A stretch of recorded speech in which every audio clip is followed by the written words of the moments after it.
안녕하세요, 선교사님. 안녕하세요. 네, 선교사님 소개를 좀 부탁드리겠습니다. 안녕하세요. 저는 2006년 신길중앙감리교회와 한국불어권선교회 공동파송으로 차드에 파송된 이은선입니다. 그리고 현재까지 차드에서 사역하고 있습니다.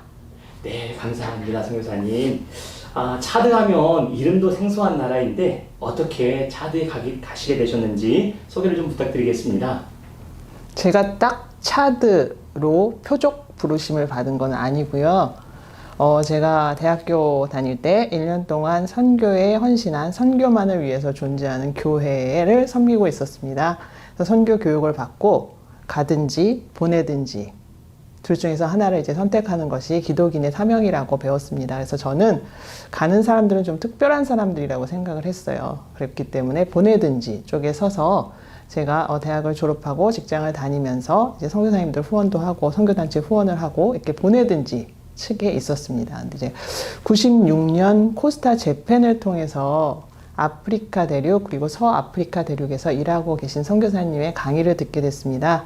그리고 그 강의를 통해서 지금 서아프리카 대륙에 있는 많은 나라들이 일할 수 있는 선교사가 필요하다고 말씀을 하셨고 그 선교사가 되기 위한 조건은 그냥 기독인이었습니다. 그래서 이제 선교사로의 접근이 그때부터 시작이 된 것 같습니다. 차드라는 곳은요, 저에게 하나님께서 주신 마음은 아프리카 대륙, 서아프리카 대륙이었지 어떤 특정한 나라는 아니었습니다. 그렇기 때문에 차드로 발령을 받았고 또 차드가 임재가 됐고 또 차드에서 은혜롭게 지금까지 사역하고 있습니다. 긴 시간 동안 또 훈련도 받으시고 또 본인의 선택과는 상관없이 또 이렇게 정해진 것으로 이제 차드로 가셨는데요. 혹시 가족들의 반대라든지 또 아니면 이 자리를 빌어서 도움을 주신 분들은 그렇게 감사의 뜻을 좀 이렇게 고백을 나눴으면 좋겠습니다. 저희 부모님께서 저를 굉장히 많이 말리셨어요. 물리적인 압박도 많았고 고통도 많았습니다. 근데 제가 파송되기 전에 많은 것들을 준비하면서 그것을 깨닫게 됐어요. 부모가 나를 말리는 이유, 나에게 거세게 반대를 하는 이유, 이것이 부모가 나를 향한 사랑, 그리고 그 사랑과 같이 수반된 책임이라는 것이구나 라는 것들을 알게 됐기 때문에 사실은 굉장히 고통스럽고 힘들죠. 그리고 나가기 전까지 준비해야 할 것들이 굉장히 많았고 저를 보내는 제 파송교회, 저를 보내는 한국불어권선교회 모두가 힘든 시절을 보내던 때였습니다. 그렇기 때문에 개인적으로 감당해야 할 많은 일들이 있는 상황 하에서 나와 가장 가까이 있는 사람들이 나의 길에 방해가 된다는 것은 굉장히 물리적으로도 힘든 일이고 정신적으로도 힘든 일이었지만 그 바탕, 그 근원, 이 사랑이라는 것들을 깨닫게 되고 그 사람들은 나에게 대해서 책임이 있다는 것들을 깨닫게 됐을 때 그 일들을 겪어갈 수 있다고 해야 될까요? 겪어갔습니다. 그리고 그 이후에도 그 사랑과 책임을 부모님께서 분명히 가지고 계셨기 때문에 계속 반대를 하면서도 또 계속 지원을 해주셨어요. 그리고 저는 계속 그 반대로 인해서 기도하면서도 늘 부모님께 감사했습니다.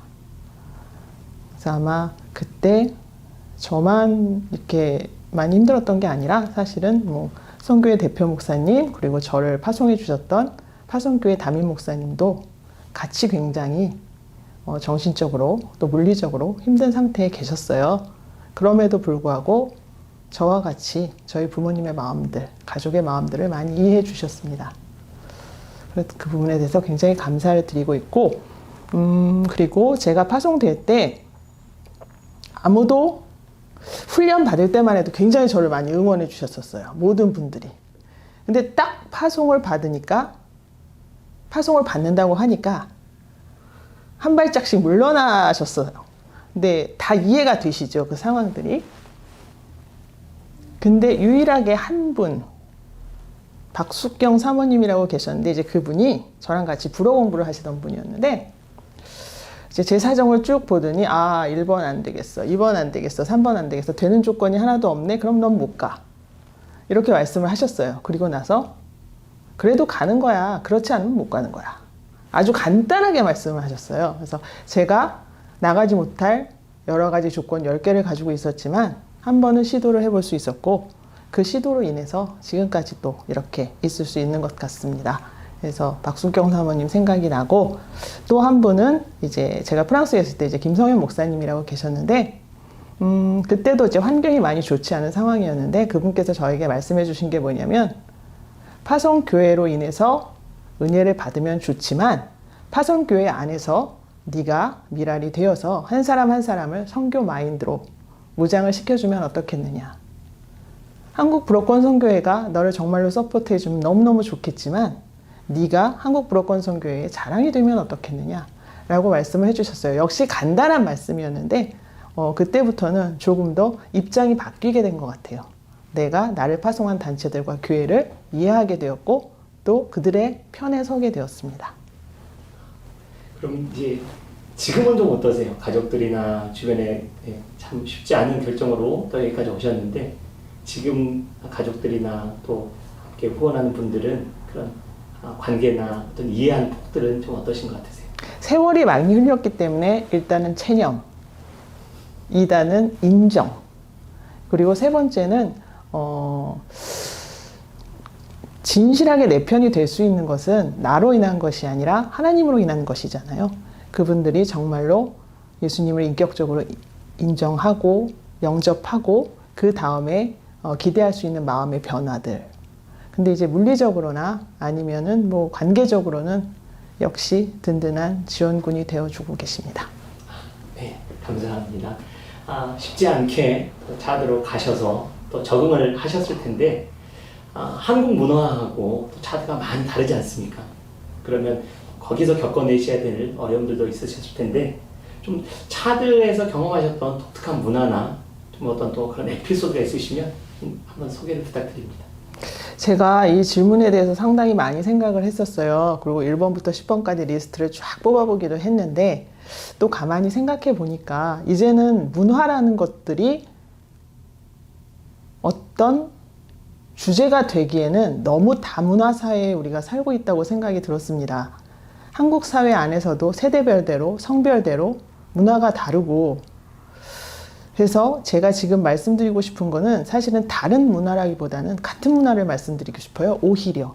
왜냐하면 제가 차대에 갔을 때는 너무나 모든 것들이 다르죠. 하지만 훈련생의 마음으로 갖고 훈련을 거쳐야 했던 시간들이었기 때문에 그것들을 판단하거나 비판하기보다는 배워야 하는 입장이었습니다. 그리고 선교사라는 신분이 있었기 때문에 그것들을 납득하고, 납득이 되지 않더라도 이해하고 받아들여야 되는 입장이었던 거죠. 그것은 지금도 마찬가지입니다. 그런데 제가 그 중에서 찾은 것 하나는 제가 사역 중에서 지방교회를 방문하는 사역을 했었어요. 일주일에 2번 내지 3번 정도 1일 통근권 안에 있는 지방교회를 방문해서 교회를 돕고 말씀으로 섬긴 적이 있었는데, 차드 사람들은 우리가 그냥 보기에는 좀 정이 없어요. 정이 많은 듯 보여도 개인적인 정이 없어요. 오늘까지 너무너무 잘 지내다가 내일 떠나가면 안부를 묻지 않을 정도로. 그렇게, 그러니까 오늘을 위해서 사는 사람들이죠. 많이 힘들고 물리적으로 많이 어렵고 가난하기 때문에 사실은 내일을 보장할 수 없기 때문에 그런 면들도 많이 있지만, 어떻게 관계가 저럴 수 있을까라는 생각이 들 정도로 어떻게 보면 약간 냉정하고 차갑게 느껴질 때도 많아요. 그리고 자기 자식들을 남이 키워주는 경우도 많아요. 그러니까 시골에 있는 많은 가정들이 서울로 자기 친척들에게로 자식을 보내죠. 근데 뭐 수년 보지 않아도 그냥 또 잘 살아요. 이런 것들이 과연 가능한 일일까라는 생각들도 많이 하게 됐는데, 제가 그런 지방 사역들을 계속 하면서 또 여러 가지 사정으로 인해서 그 지방을 방문하지 못하는 계기가 생겼어요. 근데 그 일 이후로 차드 사람들이, 그 지역에 있는 사람들이 꼭 제가 있는 곳에 오면 저를 방문해주고 저의 소식을 묻고 저의 안부를 묻고 다시 올 계획이 없느냐고 물어주는 일들이 발생했어요. 그것을 보면서 내가 참 뭔가를 잘못 생각하고 있었구나. 예수 안에서의 공동체 안에서 우리가 나눌 수 있는 섬김들, 사랑들, 교제들 이런 것들은 문화를 넘어서 국경을 넘어서 분명히 우리가 가질 수 있는 근본적인 하나님의 사랑이라는 것인데 이것들을 하나의 일로 생각했구나, 문화로 생각했구나 라는 생각을 하게 됐어요. 그 다음부터 이런 어떤 문화의 장벽, 이것으로 인하여 어려워하기보다는 그 근본적인 본질을 찾아가기 시작했습니다. 정을 주려고 노력을 많이 하고 나눔을 나누려고 노력을 하고 그 사람들의 말씀 사역을 하기 때문에 말씀으로 다가갔던 그 관계에 있어서 또 그 사람들의 생활을 돌볼 수 있게 되고 지원을 할 수 있는 부분은 지원을 할 수 있게 되고 이런 부분들을 통해서 진정한 관계들을 맺어가고 그 교회의 본질들을 회복하고 이런 것들이 어떤 문화의 장벽이나 문화를 뛰어넘을 수 있는 하나님의 사랑, 공동체적인 정신이라고 생각을 합니다. 감동입니다. 이렇게 감사합니다. 문화를 뛰어넘어서 하나님의 사랑을 어떻게 잘. 근데 참고적으로 말씀을 드리자면 저희 팀 안에서 제가 제일 현지인들과 티격태격하는 사람입니다.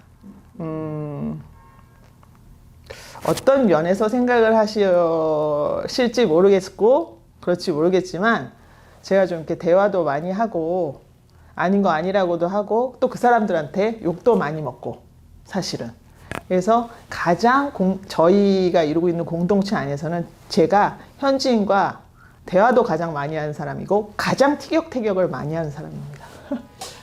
그러면 지금 차드에서 하고 계시는 사역은 좀 어떤 사역인지 소개 좀 부탁드리겠습니다. 저는 차드에 도착해서부터 지금까지 주로 티칭 사역을 하고 있는데요. 구체적으로 말씀드리면 월요일에는 신학교에서 2타임 강의를 하고 있고 화요일에는 사모님들과 모여서 성경 공부, 요한복음 성경 공부, 수요일에는 아동 후원을 받는 수혜자 가정의 가장들과 모여서 역시 성경 공부, 목요일에는 신학교를 졸업한 전도사님들과 모여서 성경 공부, 금요일에는 주변에 있는 지역교회 목회자들과 모여서 성경 공부, 금요일에는 청년들과 성경 공부, 그리고 주일에는 개척된 교회에서 혹시나 요청이 들어오면 말씀 전하는 일들을 하고 있습니다. 저의 오전 루틴이고요. 이제 오후에는 월요일에 다시 지역에 있는 아동들을 모아서 성경 공부, 수요일에는 지역에 있는 학교, 초등학교를 방문해서 이제 특활 및 성경 공부, 그다음에 목요일에는 지역에 있는 청년들과 함께 성경 공부를 하고 있습니다. 그래서 사실은 제가 이렇게 말을 하니까 뭘 되게 많이 하는 것 같은데 그 성경 공부하는 시간이 주로 1시간 반 정도에서 2시간 정도, 오전 내내 중에서 2시간 정도, 오후에서 혹시 2시간 정도. 그래서 저는 짧고 굵게 그렇게 사역하고 있습니다. 그 외에 팀 사역으로 이제 신학교 사역이나 아니면 단기팀 사역 같이 동참하고 있고요. 그다음에 팀 내에서 맡은 또 일 하나 하고 있고요. 그래서 같이 팀을 섬기고 있습니다. 성경 공부를 이제 주로 많이 하고 계시는데 그럼 차드 친구들은 성경 공부를 하면 어떻게 잘 따라오는 편입니까? 아니면 잘 안 따라오는 편인가요? 처음에 제가 굉장히 많이 고심하고 고민하고 실패했던 부분이 제가 받은 성경 공부들은 주로 교재 위주의 성경 공부였어요. 물론 성경을 베이스로 성경이 위주이지만 항상 교재 없이 공부를 해본 적이 없었던 것 같아요. 근데 차드에 들어가서 가장 힘들었던 것 중에서 하나가 뭐냐면 이 친구들은 읽고 쓰는데 익숙한 사람들이 아니었어요. 말하고 듣는데 익숙한 사람들이었어요. 그리고 교재라는 것은 주로 질문과 응답으로 이루어지는데 질문과 응답에 익숙한 사람들이 아니었어요. 누군가 질문을 하면 그 질문에 대한 응답을 하는 것이 아니라 자기가 하고 싶은 말을 해요. 너 잘 잤어? 그러면 오늘 아침에는 빵 먹었어. 이렇게 대답을 하는 친구들이죠. 그래서 어떻게 하면 좋을까? 라는 고민들을 굉장히 많이 하기 시작했는데 그러면서 가진 거는 성경밖에 없다. 그래서 다시 성경으로 돌아가서 성경을 읽기 시작했어요. 처음에는 읽기 시작했어요. 그냥 다 사람들을 모아놓고 내가 읽기도 하고 제가 읽기도 하고 돌아가면서 읽기도 하고 온 친구들 읽기도 하고 그래서 완독을 해보자. 그래서 읽으면서 하나님께서 은혜를 주시고 지혜를 주셔서 그 성경을 다시 한번 해설하게 되고 또 그것을 해설하면서 그 문화에 맞춘 많은 예제들을 우리가 서로 공감하면서 보게 되고 하나님의 마음을 계속 읽으면서 세세하게 우리가 그 신학으로 들어가서 논리를 파헤치는 것이 아니라 성경 한 권을 완독하면서 그 성경을 통해서 하나님께서 하고 싶은 생각과 뜻을 조금씩 읽어내기 시작했어요. 그래서 지금은 뭐 목회자들도 있고 전도사님들도 계시고 이래서 조금 더 구체적으로 자세하게 또 이론을 가지고 또 논할 수도 있겠으나 제가 성경 공부를 하는 바탕은 읽기에 있습니다. 네, 그러시군요. 그러면 차드 친구들은 선생님과 학생 간의 관계성은 좀 어떤가요? 차드에 있는 사람들은 일단 장유 유서의 문화가 있습니다. 그리고 남녀 차별이 굉장히 심하기 때문에요. 일단은 자기보다 나이가 많은 사람들을 공대하죠. 그렇기 때문에 존경한다는 의미보다는 선생님들을 조금 더 어려워하고 무서워하고 그런 부분이 굉장히 많습니다. 근데 이제 관계라는 것들이 생기고 한 과목을 계속 강의를 하고 그리고 또 이제 선교사들의 특징 중에서 하나가 강의를 시작했다가 생활을 돌보게 되는 거예요. 그러니까 처음에는 지식을 주려고 갔다가 삶을 나누게 되는 것이죠. 이게 자연스러운 어떤 경로 같은 것인데 그러면서 이제 관계들이 생기게 됩니다. 그래서 저는 존경받는 선생은 아니고요. 저에게 할 말을 할 수 있는 길을 열어주는. 그러니까 제가 좋게 생각하는 것 중에서 하나가 저는 일단 뭐 여성 사역자고 지금 좀 나이가 있지만 제가 뭐 처음에 들어갔을 때는 청년이었죠. 근데 작년이 돼도 사람들이 이제 동양인의 나이를 잘 모르잖아요. 그럴 때 여성 사역자고 이렇기 때문에 만만하죠. 근데 그 만만하다는 관계가 또 내 마음을 터놓을 수 있고 내 마음을 열 수 있고 내가 생각한 것들, 소소한 것들을 나눌 수 있는 관계가 되기도 해요. 그래서 저는 가장 존경을 받지 못하는, 대우를 받지 못하는 선생님은 맞습니다. 그러나 가장 학생들에 대해서 잘 알고 있는 학생들과 가장 밀접하게 삶을 나누고 있는 또한 선생님입니다. 가르침에서 생활에서 함께하는 그런 이제 선교 사역을 하고 계신다라고 이해가 되어집니다. 그러면 차드에서 이런 귀한 사역을 통해서 특별히 개인적으로 하나님께서 주신 어떤 은혜들 함께 나눠주시면 좋겠습니다. 차드라는 곳이 가장 좋은 것은 현지인과 선교사가 가장 가까이 있을 수 있는 곳이라는 것입니다. 사역 현장이 내가 사는 곳. 그래서 그것들이 선교사들에 있어서는 조금 어려움이 될 수도 있어요. 공과 사가 이제 분명치 않고 또 내 생활에서 내가 좀 여유와 쉼을 가져야 되는데 그렇지 못하고 이런 부분이 있을 수는 있겠으나 한 발짝만 나가면 이곳이 내 사역지이기 때문에 그것이 은혜로운 것 같습니다. 마음껏 현지인을 만나고 마음껏 현지를 체험하고 마음껏 현지의 삶 속에서 생활하고 있는, 유일하다고 하면 좀 죄송하지만 거의 최고 수준이 아닐까 생각을 합니다. 차드가. 저는 그렇게 생각을 합니다. 네. 혹시 선생님처럼 싱글 여자 청년이 차드 선교를 하고 싶습니다라고 조언을 구한다면 어떤 권면의 얘기를 해주실 수 있을까요?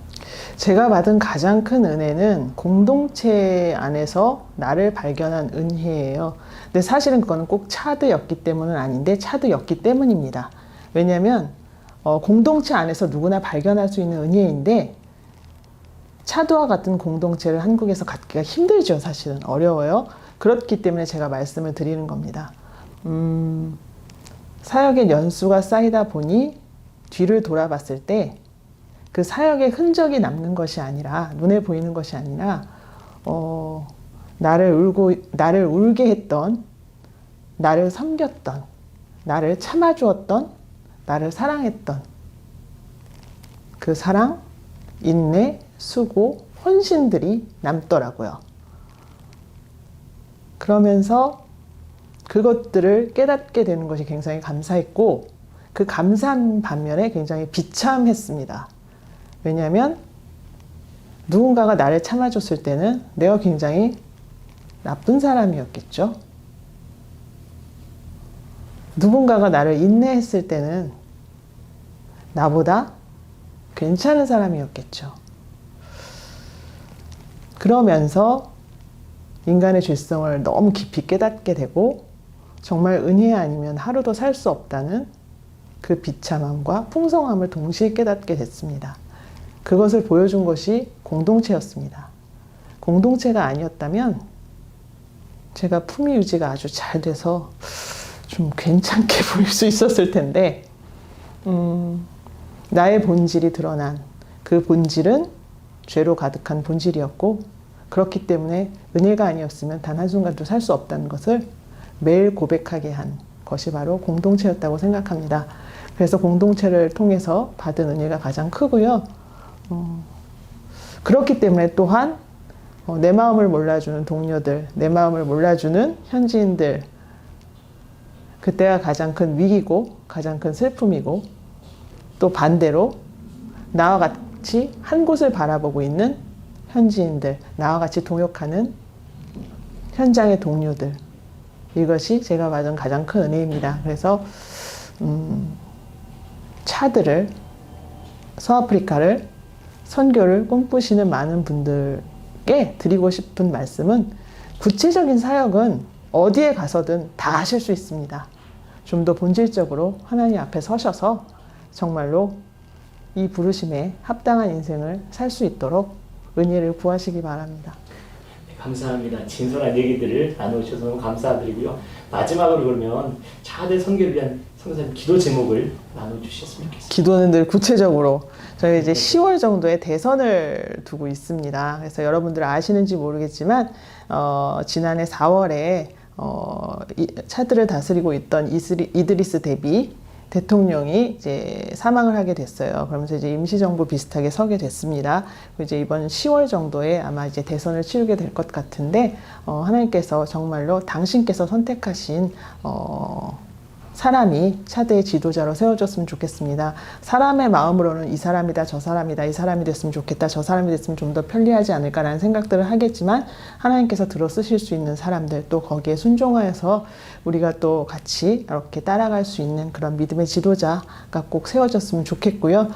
정말 바라옵기는 그 지도자가 정말로 국민을 사랑하는, 나라를 사랑하는 그런 사람이 세워졌으면 좋겠습니다.